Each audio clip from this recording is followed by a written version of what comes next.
tudo que tenho te entrego, ó Deus.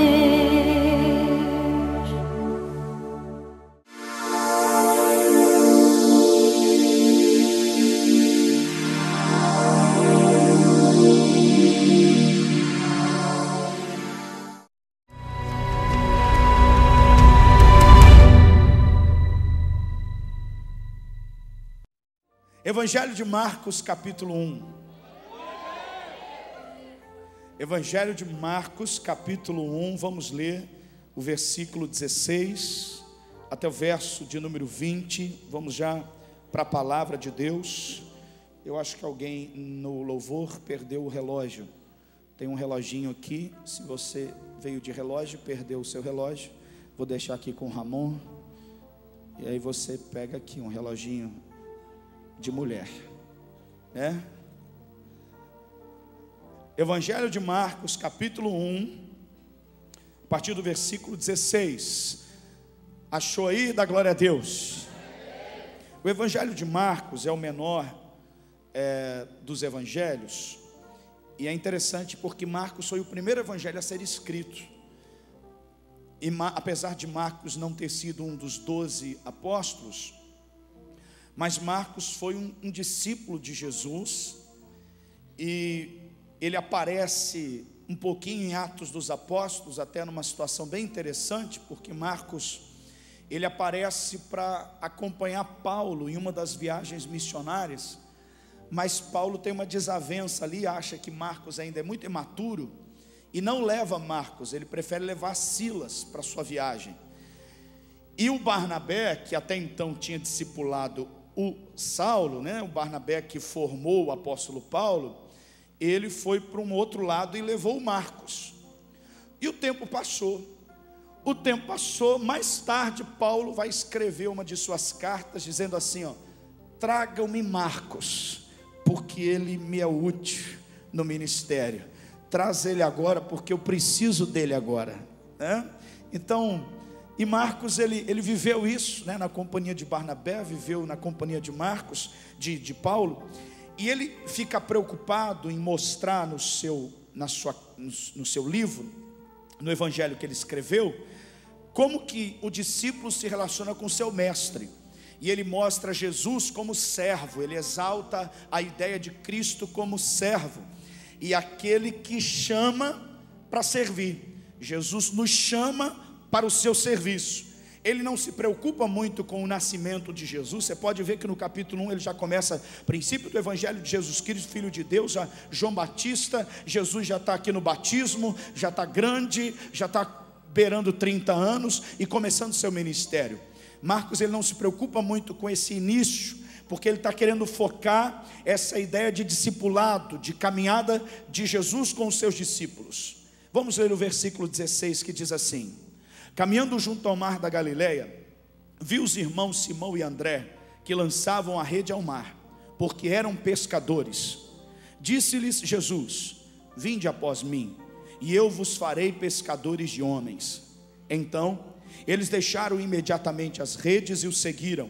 Pouco mais adiante, viu Tiago, filho de Zebedeu, e João, seu irmão, que estavam no barco consertando as redes, e logo os chamou.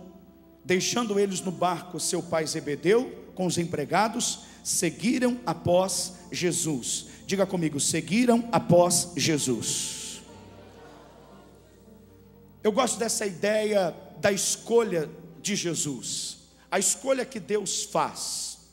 Eu gosto de pensar na ideia de um Deus que é o criador do planeta Terra, é criador do cosmos, é criador das estrelas, é criador de todo esse universo infinito. E quando ele, esse ser maravilhoso, esse Deus onipotente, onipresente, onisciente, ele resolve ter uma missão, e ele resolve usar outros seres para essa missão, e ele tem à sua disposição, dentro do seu reino, anjos, arcanjos, querubins, serafins, seres maravilhosos, angelicais, brilhantes, espetaculares, poderosos. Ele tem nas suas mãos esses seres extraordinários Isaías vê o trono de Deus e ele cita que os querubins voavam na presença do trono de Deus. Quando Deus tem essa missão e Ele quer usar alguns seres para realizar a missão que Ele tem, e Ele tem à sua disposição esses seres extraordinários, Ele resolve não usar nenhum desses seres, Ele resolve usar você. Ele resolve usar eu. Diga para o seu irmão: Ele escolheu você. Querido, apesar de ele poderia ter usado anjos, ele poderia ter usado anjos de fogo, poderosos, com asas, querubins, mas ele resolveu, por uma decisão de amor, escolher eu e você. Vale um glória a Deus aí? E a maneira como ele escolheu foi algo muito poderoso, porque olha o que ele disse para os seus discípulos após a sua caminhada com eles nessa terra: ide, portanto, fazei discípulos de todas as nações. Sabe o que Jesus estava dizendo? Jesus estava dizendo: podem ir, porque nenhuma fronteira será capaz de deter os meus discípulos. Não haverá barreira nesse planeta capaz de deter o avanço da minha igreja. Não haverá obstáculo, não haverá dificuldades, não haverá nenhuma situação capaz de deter a unção que está na tua vida. Aquele que te chamou é aquele que te capacita, e aquele que diz para mim e para você: não há barreiras que você não possa romper. Ele escolheu para você vencer limites, romper barreiras na força do Senhor. Essa ideia de ter uma missão recebida do próprio Deus, de se tornar um seguidor de Jesus, que ideia maravilhosa. Isso é cativante. Agora, quando a gente olha para esse texto como o que nós lemos, quando Jesus convoca os seus discípulos, eu só fui entender a grandiosidade desse chamado depois que a gente foi em Israel, e a gente viu inserido dentro dessa cultura judaica algumas coisas interessantes. E quando eu vi aquilo, eu fui entender um texto como esse, por exemplo, que a gente às vezes até diz para a pessoa que ela precisa seguir Jesus. Olha o exemplo aqui dos apóstolos, largaram tudo e seguiram Jesus. As pessoas até sem entendimento, elas acabam dizendo assim: então eu tenho que largar tudo, né, para seguir Jesus. E a gente precisa entender o contexto histórico, o momento, qual é a mentalidade que esses homens estão vivenciando para receber essa mensagem de Jesus. E ao compreender esse contexto histórico, a gente entende o poder do chamado de um discípulo de Jesus. Ao entender esse contexto histórico em que Jesus está inserido, eu e você podemos compreender, gente, o chamado, quando Jesus, o valor de quando Jesus nos chama para ser um seguidor dele. Porque a gente não pode perder de vista, quando você lê a Bíblia, que existe um contexto histórico, cultural envolvido. E Jesus, ele nasceu e ele foi inserido dentro de um contexto histórico cultural, dentro de uma tradição muito forte, que é a tradição de uma família judaica. Tinha toda aquela tradição ortodoxa. Jesus nasceu numa família judia, e havia todo um contexto que é muito interessante se você levar em conta, para entender o valor do nosso chamado, para entender o valor do que é ser um discípulo de Jesus. Então vamos entender um pouquinho esse contexto. Jesus era de uma família judia.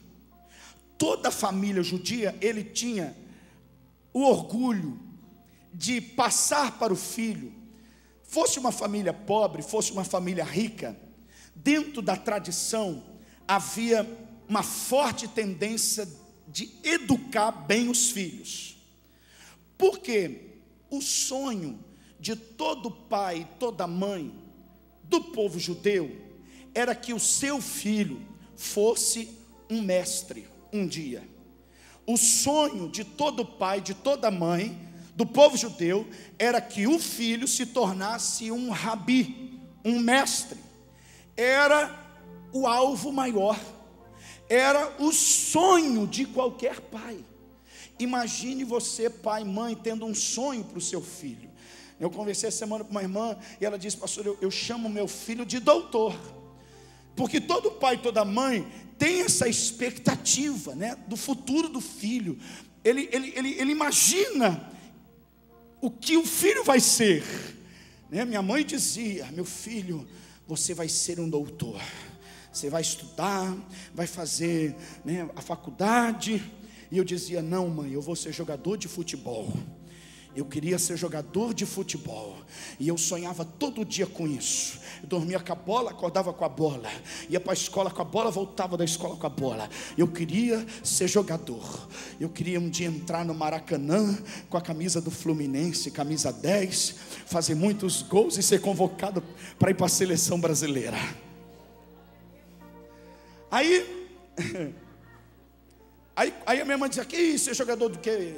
Meu filho, vai estudar, você tem que estudar, menino, né? Vai ser um médico, um advogado, um juiz, né? Vai ser alguém na vida. Aí um dia eu cheguei em casa, perto dos 18 anos, eu falei assim: mãe, eu decidi que eu não vou ser mais jogador de futebol. Ai, graças a Deus, Deus ouviu minhas orações, meu filho. O que você vai ser? Eu falei: mãe, estou sentindo um chamado, vou ser pastor. Ai, meu filho, vai ser jogador de futebol, querido. Hoje ela louva a Deus, né? Louva a Deus.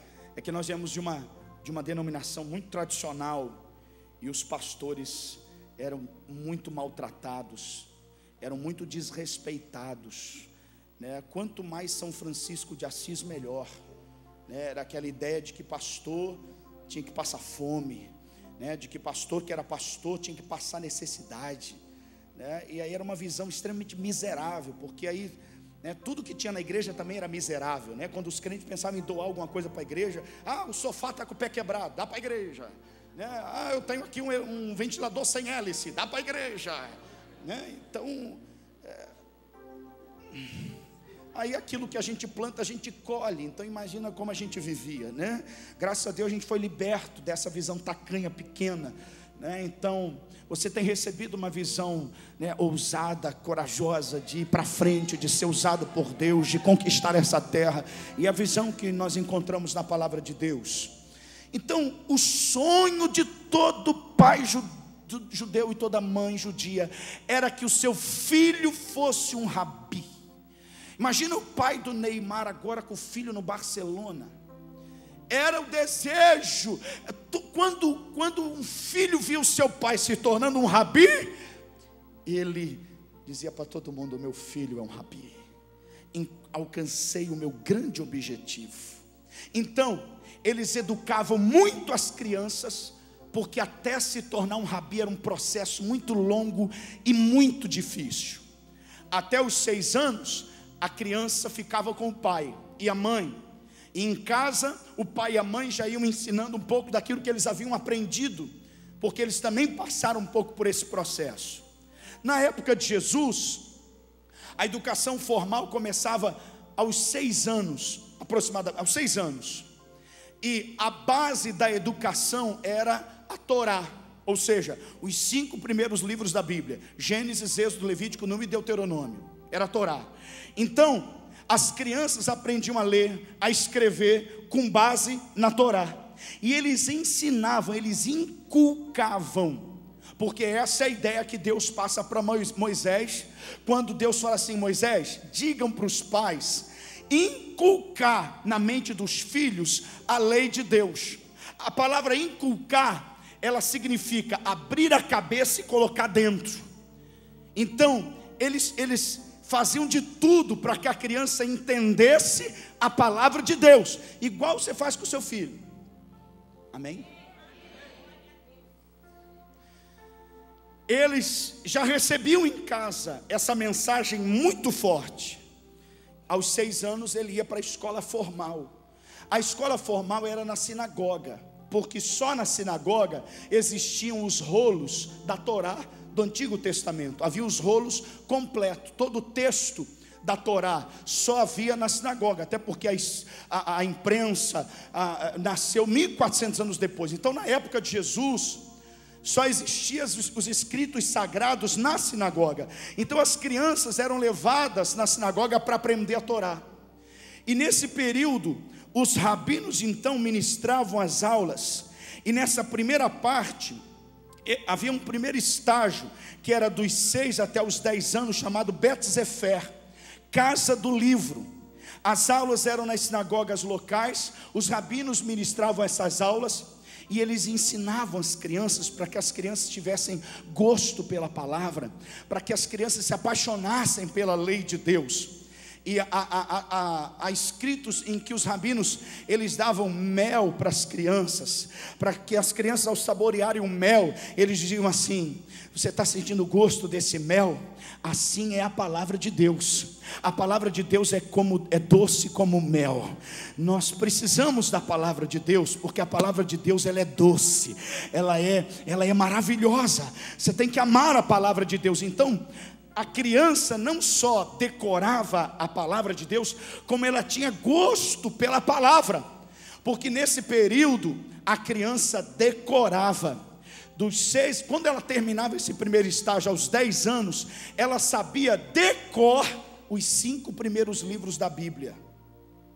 E não era decor assim: o Senhor é meu pastor, nada me faltará. Não, ela tinha que decorar com graça, porque não era de qualquer jeito que ele poderia falar da Torá. Ele tinha que falar com graça, ele tinha que falar, com entusiasmo da palavra de Deus. Tem gente que está assim: meu Deus, eu mal sei o Salmos 23. Eles decoravam de Gênesis a Deuteronômio, 5 livros decor. Nesse período eram escolhidos os melhores. Os melhores iam para o segundo estágio. Aqueles que não passassem de um estágio para o outro, os que não fossem os melhores, eles voltavam para casa aprender a profissão do pai. Eles iam continuar, mas o pai agora ia ensinar para o filho, e ele ia se tornar, a sua profissão ia ser de acordo com a profissão do pai. Os melhores, eles iam para a segunda fase. A segunda fase ia dos 10 aos 14 anos. Os melhores. Esse estágio era chamado de Bet Talmud, casa de aprender. Só os melhores iam para lá. E agora nesse estágio era mais forte ainda, porque eles não tinham que decorar só a Torá. Agora eles tinham que decorar o Velho Testamento todo, os 39 livros. Aos 14 anos, dos 10 até os 14 anos, eles decoravam do Gênesis até Malaquias. Os 39 livros do Antigo Testamento, eles eram decorados, mas não só decorados, como também eles iam a fundo. Por que aquele livro foi escrito, o autor daquele livro, por que foi o autor. Eles iam nos originais sagrados, eles estudavam a respeito das tradições orais, com os melhores rabinos da época, com os homens mais estudiosos. Então eles eram altamente treinados, e era normal. Se você for em Israel, em Jerusalém, você vai ver isso. Na praça em Jerusalém, você vai ver isso do lado do Muro das Lamentações. Você vai ver ainda os meninos atrás do seu mestre, ainda hoje. Porque eles discutem com seus mestres. Eles conversam sobre a lei, a interpretação da lei, o valor, Eles ficam lá discutindo muito profundamente. Então isso vai até os 14 anos. Aos 14 anos, esse menino, ele sabe de cor os 39 livros do Antigo Testamento. E nesse período, aos 14 anos, é que acontece algo muito interessante. Quando chega aos 14 anos, pode acontecer 2 coisas. A maioria acontecia o seguinte: o rabino chamava o novo discípulo e dizia para ele assim: olha, você foi um bom aluno, você caminhou com a gente até aqui, mas a partir de agora você vai para sua casa, você vai ser um bom judeu para a sociedade, você vai aprender a profissão do seu pai, e você vai ser uma bênção para a sua comunidade. Porque nesse período, o novo discípulo, que era conhecido como Talmidim, chegava para um rabi e dizia assim: Rabi, posso ser seu Talmidim? Ele escolhia aquele rabino que ele mais se identificava, que ele mais admirava. Ele queria ser igual a ele. Aí ele procurava aquele rabino e dizia: eu quero ser seu Talmidim. Aquele rabino, ele não podia logo ir escolhendo aquele jovem. Aquele rabino, ele ia pesquisar a vida do garoto, como que ele era na família, como que foi a adolescência dele, como que foi os estudos dele, como é que ele se comportou, se ele se aprofundou. Depois que ele fazia essa pesquisa, reunia o garoto, vários rabinos, e ele era sabatinado. Então ele tinha que conversar com os doutores da lei a uma altura, a um certo nível, para então ser escolhido. Depois que passasse por esse processo, vinha a decisão. E a decisão que a maioria ouvia era esta: você foi um bom aluno, você conhece as escrituras sagradas, você foi uma pessoa muito exemplar, então agora você vai para casa, você vai aprender a profissão do seu pai, e você vai ser um excelente judeu para a nossa sociedade. Bonito isso, né? Mas não era isso que eles queriam ouvir. Não era isso. Porque quando ele ouvia isso, ele sabia que ele tinha sido desqualificado. Não era isso que ele sonhava ouvir. O sonho de todo garoto nessa idade, o sonho de todo pai, de toda mãe, era que nesse período o rabino olhasse para aquele garoto e dissesse: vem e segue-me. Essa era a frase: vem e segue-me. Essa era a frase que todo garoto aos 14 anos desejava ouvir. E quando ele não ouvia, era uma frustração para ele e para a família. Mas quando ele ouvia do seu rabino: vem e segue-me, a família fazia uma festa. Eles celebravam, porque agora o filho passaria para um terceiro estágio. E nesse terceiro estágio, ele estaria designado a ser um rabino também. Ele estaria com o seu futuro garantido. A partir daí, ele estaria destinado a ser um homem importante, de influência na sociedade. A partir daí ele estava destinado a ser um mestre respeitado por toda a comunidade. Ele estava destinado a estar junto entre aqueles que eram as maiores autoridades de Israel. E ele então passava para o terceiro estágio. E agora nesse terceiro estágio, ele andava bem perto do seu mestre. Essa fase é conhecida como Bet Midrash, casa de estudo. Agora eles iam se aprofundar ainda mais. Eles se colocavam aos pés do rabi e iam aprendendo e recebendo toda a instrução do rabino. O mestre passava para os seus discípulos a seguinte instrução: Se você for escolhido por um rabi, ande tão perto dele, para que no final de um dia, a poeira dele esteja sobre você, você esteja cheio da poeira do seu rabi. Ou seja, ande tão perto dele, porque eles andavam com as sandálias, né? E a sandália levantava a poeira. Então ele diz assim, ó, ande tão perto, para que a poeira do seu rabi fique impregnado em você, porque você está destinado a ser igual ao seu mestre.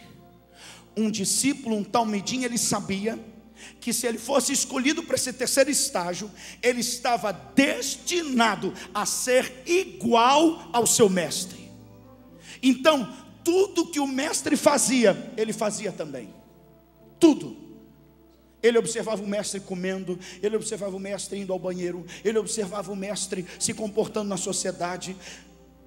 E tudo que o seu mestre fazia, se o seu mestre pudesse entrar na sinagoga, se o seu mestre pudesse falar com autoridade e dar ordens na sociedade, o discípulo ficava olhando e ele ficava pensando, eu posso fazer isso também, porque eu estou destinado a ser igual o meu mestre. E depois dele receber, depois que ele recebia muito, essa fase é concluída aos 30 anos. E quando ele completava perto de 30 anos, ele se tornava então um mestre. Ele agora já não era mais um talmidim, agora ele se tornava um rabino, aos 30 anos. Pensa comigo agora, põe Jesus nesse contexto. Jesus nasceu nesse contexto histórico. Muita gente acha que Jesus foi carpinteiro. Jesus, ele foi inserido dentro desse contexto. Ele era filho de carpinteiro, José era carpinteiro. Mas Jesus não. Lembra que com 12 anos Maria e José perderam Jesus? Onde é que ele estava? No templo. E o que ele estava fazendo? Discutindo com os doutores da lei. Por quê? Porque isso era algo normal para quem estivesse naquela fase. Discutir com os doutores era algo que todo garoto que tinha passado por aquele estágio fazia. Conversar, discutir sobre a lei com os doutores da lei. Mas Jesus tinha um diferencial, porque a Bíblia diz que todos se admiravam com a sabedoria de Jesus aos 12 anos. Então, um estudioso judeu da atualidade chamado David Fletcher, um judeu altamente conhecedor das escrituras, da cultura judaica e estudioso das escrituras, ele não acredita que Jesus é Deus, mas ele é um grande estudioso e ele fala hoje da vida de Jesus. Ele fala o seguinte, ele diz, nós temos que estudar a vida de Jesus, porque Jesus foi o rabino mais famoso do mundo. Jesus é o judeu mais famoso do mundo. E ele fala que por aquilo que Jesus falava, pelos escritos históricos do que Jesus ensinava, Jesus não era apenas um rabino, Jesus era o melhor dos rabinos. Jesus era altamente capacitado. E pelos escritos históricos, Jesus falava até 4 idiomas. Então ele diz que nós precisamos estudar a vida de Jesus, porque ele foi o judeu mais importante da história. Ele só não sabe, só não caiu a ficha dele ainda, que ele está lidando com o Rei dos Reis, com o Senhor dos Senhores, com aquele que morreu, mas seu corpo não foi roubado. O túmulo dele está vazio, dizendo, ele não está mais aqui, ele ressuscitou, vive para sempre e vai voltar para buscar o seu povo, a sua igreja. Onde estão os seguidores de Cristo? Faz um barulho santo aí em nome de Jesus.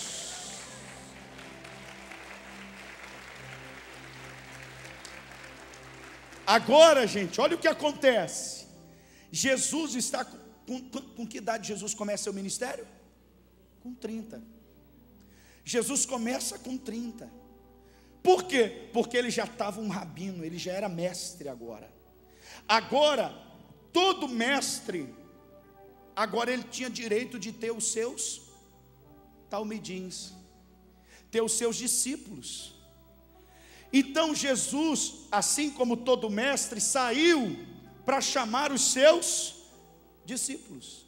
Só que Jesus fez diferente, porque todos os mestres iam em Jerusalém, no centro de Jerusalém, porque ali estavam os melhores garotos, estavam os mais estudiosos, estavam em Jerusalém.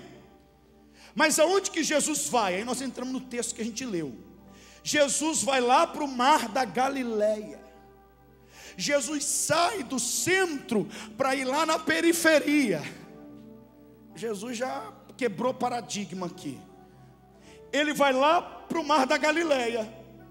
Quando ele está passando pelo mar da Galileia, lembre-se que Jesus é um rabino famoso. As pessoas comentam a respeito da sabedoria de Jesus. Só que ele não tinha começado seu ministério público com milagres, mas todos já sabiam da sabedoria de Jesus. Quem é que está no mar da Galileia? Tiago, João e Zebedeu. Eles estão consertando as redes, junto com o seu pai. Se eles estão consertando as redes junto com o pai, isso quer dizer o quê? Que eles não tinham sido aprovados. Que o que eles ouviram é: você vai voltar para casa e você vai aprender a profissão do seu pai, porque você não foi bom o suficiente para se tornar um rabi. Você não foi bom o suficiente. E como eles não tinham sido bons o suficientes, eles estavam lá ajudando o pai na empresa de pesca, e eles consertavam as... Agora eu fico imaginando a cena, viaja comigo no negócio. Jesus está passando e o Pedrinho, o João e o Tiago e o João estão ali consertando as redes. Daqui a pouco eles olham, quem é que está passando na praia? Tiago, olá, Jesus, o rabino Jesus, o mestre Jesus está passando. O que ele está fazendo aqui na praia? O que o rabino Jesus está fazendo aqui na praia? Olha, um rabino Jesus. João, ele está vindo na nossa direção. João, disfarça. Ele está vindo na nossa direção. Ele está vindo. Pai. Aí o Zebedeu olhou: o que foi?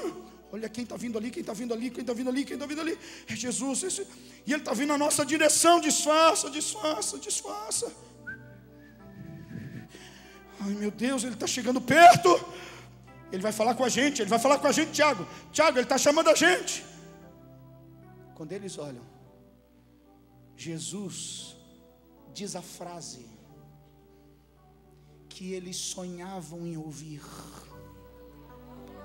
Eles ouviam a frase, mas eles nem imaginavam que algum dia eles teriam a oportunidade de ser um seguidor de um rabino, muito menos de se tornar um mestre também. Eles já tinham passado da idade, eles já tinham sido desqualificados, eles jamais imaginavam, mas de repente eles ouvem aquela frase saindo dos lábios do mestre: Tiago, João, vem e segue-me. Por isso, irmãos, que eles na hora deixam a rede, deixam o pai, porque era orgulho para o pai ter um filho rabino. Então o próprio Zebedeu, você entende agora? O próprio Zebedeu: vai meu filho, vai. E eles se tornam discípulos de Jesus.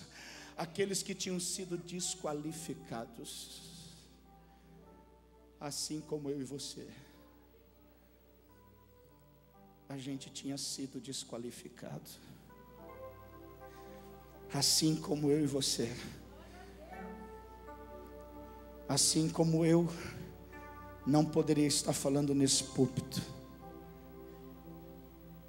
assim como eu fui desqualificado, assim como você jamais poderia estar escutando essa mensagem aí, porque você também foi desqualificado. Nós não fomos bons o suficiente, Mas mesmo assim, Ele escolheu você. Mesmo assim, Ele me escolheu. A gente não estava na altura, eu não estava no nível, mas Ele olhou para mim e disse: eu escolhi você. Eu escolhi você. Querido, Ele escolheu você. E agora, dá para você entender. Eu fiquei pensando, quando Jesus fez a pesca maravilhosa, que Pedro disse: já pescamos a noite inteira, mas sobre a tua palavra eu vou lançar as redes. Aí ele pescou de novo e veio grande quantidade de peixes, né? O que Pedro falou? Ele disse assim: Senhor, afasta de mim, porque eu não sou digno. Sabe por que ele fala isso? Porque quando um talmidim ele se tornava um talmidim, ele se tornava um discípulo, ele tinha um mestre, a tradição dizia que ele estava destinado a ser igual ao seu mestre. Ou seja, tudo que o seu mestre fazia, o mestre estava dizendo: olha, está vendo isso que eu estou fazendo? Vocês também vão fazer. Quando ele viu a pesca maravilhosa, ele pensou: quem sou eu? Eu fui desclassificado. Quem sou eu para fazer esse tipo de milagre? Senhor, afasta de mim, porque eu não sou digno. Mas foi esse que se achou indigno, que na primeira vez que ele pregou, cheio do Espírito Santo, 3.000 se converteram a Jesus, em Atos capítulo 2. Foi esse indigno que pregou, e uma multidão se converteu. Então eles estavam entendendo. Aí, você lembra que Jesus veio andando sobre as águas? Lembra? Os discípulos estavam no barco, tempestade. Aí Jesus aparece andando sobre as águas. Pedro olha para aquilo e ele pensa assim: ele é meu mestre, tudo que ele faz eu posso fazer também. Eu vou também andar sobre as águas. E ele começa a andar sobre as águas, igual o seu mestre. Quem já brincou? Tudo que seu mestre faz, faz também. E Pedro começa também a andar sobre as águas. Só que Pedro, chegou uma hora que ele começou a afundar. Eu comecei a pensar: sabe por que ele afundou? Porque ele não acreditava que ele poderia fazer o que o mestre estava fazendo. Lá no fundo, ele não acreditava. Jesus acreditava mais nele do que ele nele mesmo. E até hoje é assim. Jesus acredita mais na gente do que a gente acreditar que a gente é igual a Jesus, que nós somos iguais a Jesus. Que você consegue compreender o poder, você consegue compreender o que é ser um seguidor de Cristo? Quem aqui já se decidiu por Jesus, de seguir a Cristo? Faz um barulho santo aí, vai. Meu irmão, sabe o que isso significa? Significa que você está destinado a ser igual ao seu mestre. Igual ao seu mestre. O Espírito dele habita dentro de você. Você agora é um cristão. A palavra cristão é pequeno Cristo. Você agora, dá uma olhada para o teu lado, vai, direito, esquerdo, olha aí. Cara, ô irmã, sabe quem é que você acabou de ver? Uma cópia exata de Jesus. Você acabou de ver uma cópia de Jesus. Onde estão as cópias do Cristo? Onde são as cópias do Cristo? Joga a mão para cima e dá um glória a Deus. Você é uma cópia de Jesus, porque Ele te chamou e me chamou. Mas eu não sou digno, pastor. Também não sou, queridos. Mas Ele mesmo assim nos escolheu. Mas quem sou eu, pastor? Eu também digo, olha quem sou eu, miserável. Mas Ele escolheu. Só tem uma razão: amor, amor, amor, amor. Amor que transcende a capacidade humana de amar. Amor. Ele escolheu você. Agora a melhor notícia da noite: tudo que Ele fez é porque Ele estava dizendo para a gente: você pode fazer, você pode fazer, você pode fazer, você pode fazer. Por isso que Ele disse: ide portanto, fazei discípulos de todas as nações, curai os enfermos, purificai leprosos, ressuscitai mortos. Porque aquilo que Ele fez, eu e você estamos destinados a fazer. Se Ele venceu a morte, nós também vamos vencer a morte. Se Ele pisou na cabeça de Satanás, você também vai poder vencer. Para de dizer que você não pode, que você não consegue, que você não é ninguém.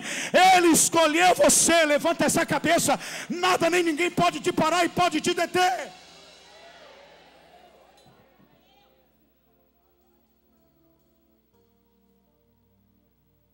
Jesus foi numa cidade chamada Cesareia de Filipe. Cesareia de Filipe era uma cidade totalmente pagã. Ali existia uma adoração a muitos deuses. Era uma cidade dominada pelo Império Romano. E nenhum judeu entrava lá, muito menos um rabino com seus talmidins, com seus discípulos. Jesus entrou lá.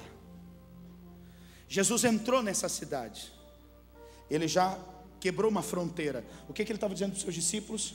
Se eu posso entrar aqui, vocês também podem.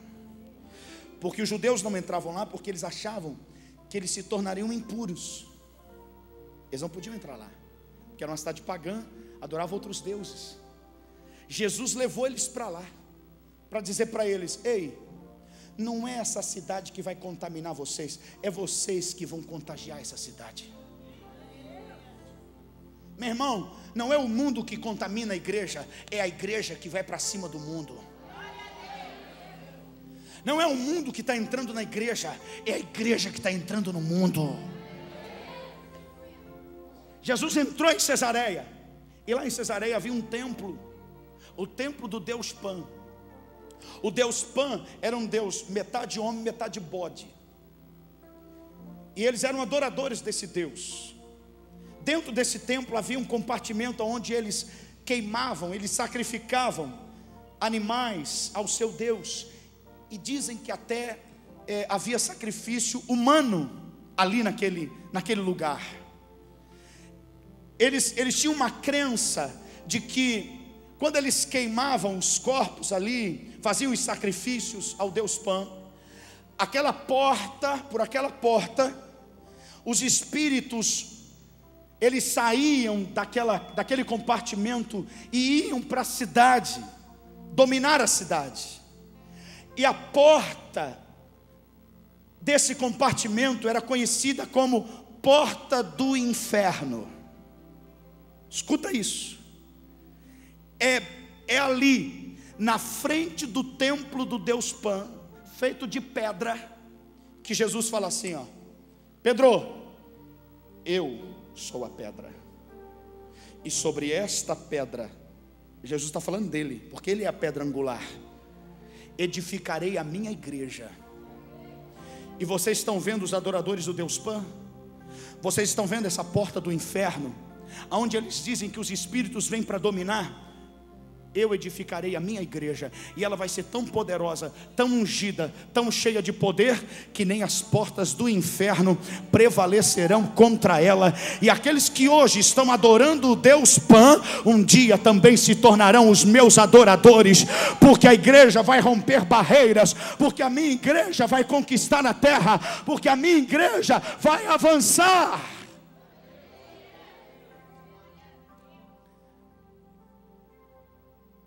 Você já tomou sua decisão? Eu queria que você gravasse duas coisas. Primeiro, Se você decidiu seguir a Cristo, querido, querida, você está destinada a ser igual a Jesus. Tudo que Jesus fez, eu posso fazer também. Por isso que os milagres acontecem, quando você ora por alguém. Por isso que você pode fazer discípulos de Jesus, porque você é igual a Jesus. Você é uma cópia do Mestre. O Espírito Santo veio habitar dentro de você. Louvado seja Deus. Agora deixa eu te dizer outra coisa muito importante. Eu fico imaginando a frustração de Judas quando ele traiu Jesus e ele se enforcou. Imagina ele pensando, depois que ele entregou Jesus por 30 moedas de prata, ele pensando assim: caramba, esse cara me escolheu. Eu tinha sido desqualificado. Eu vi ele abrindo o olho de cego. Eu vi ele curando leproso. Eu vi ele ressuscitando mortos. Eu estava destinado a ser igual a ele. E eu entreguei sangue inocente. Ele não suportou. Ele se matou. Deixa eu te dizer uma coisa, amados. Se você já decidiu seguir Jesus, não tem mais volta. Ei, não tem mais volta. Essa é uma decisão irrevogável. Não dá mais para olhar para trás. Não dá mais para você dizer: não quero mais a igreja, não quero mais Jesus. Não dá mais para qualquer coisa você pensar em desistir. Não dá mais. Não tem nada mais deprimente do que uma pessoa que recebeu a Cristo, conheceu a palavra e por algum motivo, seja qual for, não existe motivo que seja tão grande o suficiente, capaz de ser maior do que esse amor que Jesus demonstrou por mim e por você. Então, amado, em nome de Jesus, a sua decisão é irrevogável. Se cada pessoa que ainda não se decidiu por Cristo, em ser um seguidor de Cristo, ouvir essa história, quando o pastor fizesse o apelo, se ele estivesse lá atrás, era para ele dar um salto de lá até aqui.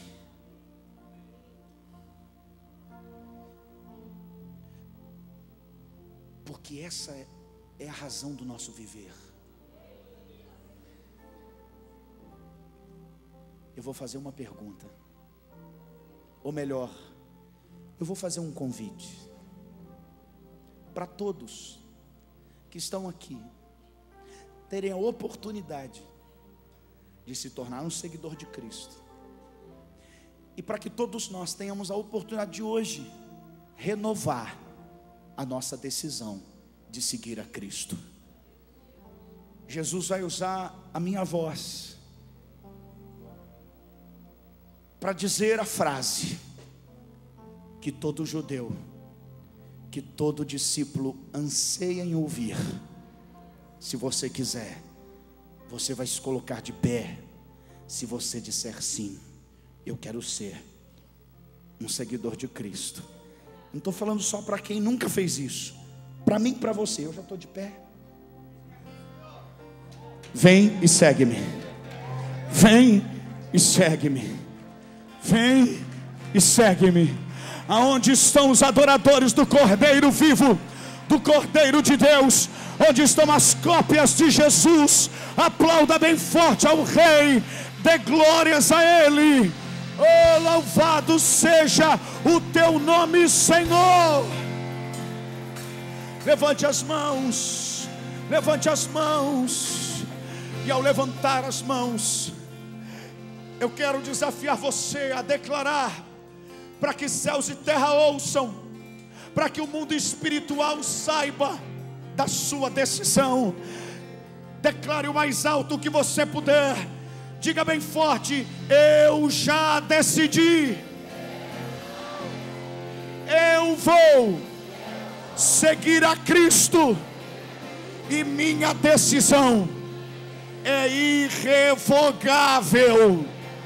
Eu declaro sobre céus e terra que eu creio que Jesus Cristo é o Filho do Deus vivo, que morreu numa cruz, ressuscitou ao terceiro dia para minha salvação, e Ele vive e voltará para buscar a sua igreja.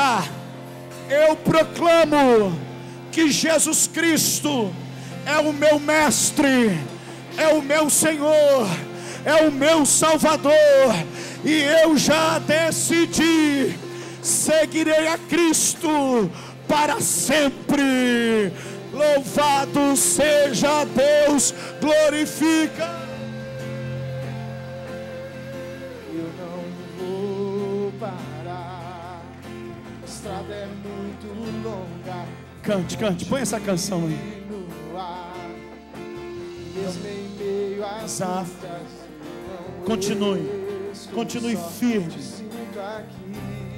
firme nos passos do Mestre, nos passos de Jesus. Se você não sabe essa canção, enquanto ela não aparece, vai louvando, vai declarando palavras de amor ao teu Senhor. Vai, declara: obrigado, Jesus. Eu estou destinado, meu futuro está garantido. Eu estou com Jesus. Quando o vento sopra contra mim, os problemas tentam me abater. Lembre-se de Deus. Lembre-se que você tem um chamado. Eu tenho um chamado. Eu tenho chamado. Jamais vou me calar. Eu tenho chamado. O Evangelho. O Evangelho anuncia. Eu fui escolhido. No ventre da minha mãe, eu sei que Deus não abre mão. Deus não abre mão de você. Não. Cante isso, cante. Eu não vou parar. A estrada é longa, mas eu vou continuar. Vou parar. A estrada é muito longa. Vou continuar. Cante. Mesmo em meio às lutas, eu não estou só. Te sinto aqui. Jesus está aqui, o teu Senhor, o teu Salvador. Mesmo assim, Tantas aflições eu tenho que enfrentar. mas o Senhor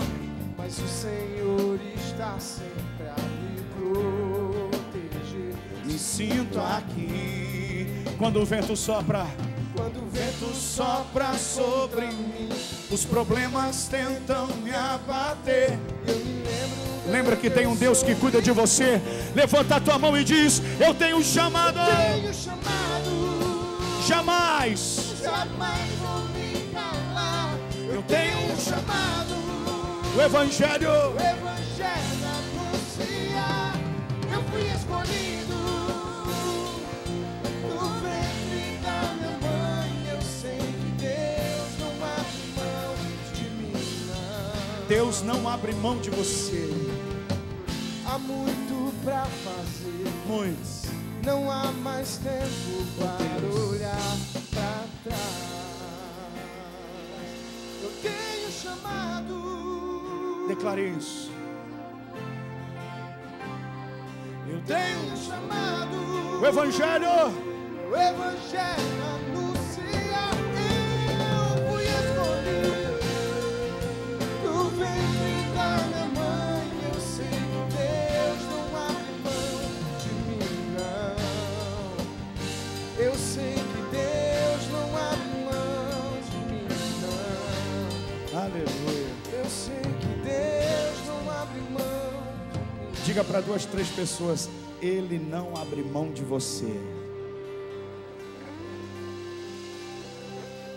E quando você for se apresentar, você vai se apresentar assim, ó: muito prazer, meu nome é Charles, uma cópia de Jesus Cristo. Se apresenta para 2 pessoas perto de você, vai treinando, diz, vai. Muito prazer, uma cópia de Jesus. Dá um aplauso para Ele bem forte, porque Ele é digno de todo louvor.